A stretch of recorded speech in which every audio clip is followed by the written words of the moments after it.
Hi, Freedom Team here. We are talking to Joe Lautenschlager of Wolf River Community Bank today.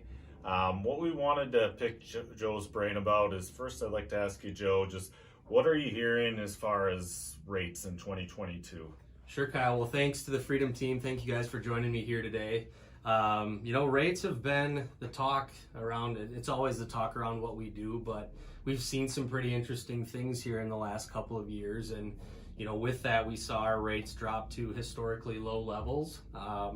I'd say in recent times, we're up a little bit from that historical low.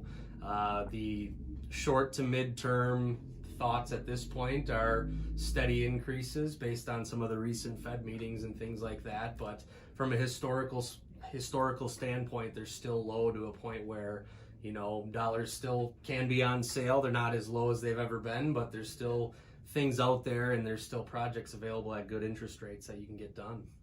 So it's not like Armageddon that everything's just going to blow up if I don't buy right now today or take care of it this month. But it's probably sounds like it's a little bit better the sooner you can, because you're going to see a little bit of a bump, but still historically low.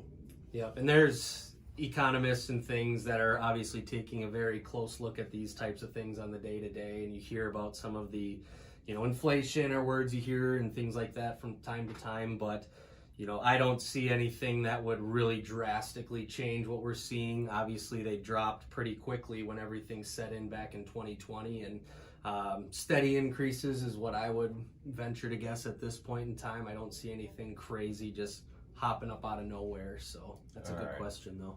So there you heard it. Steady increases, sooner the better, but it's still going to be historically low, so it's not going to be anything too crazy.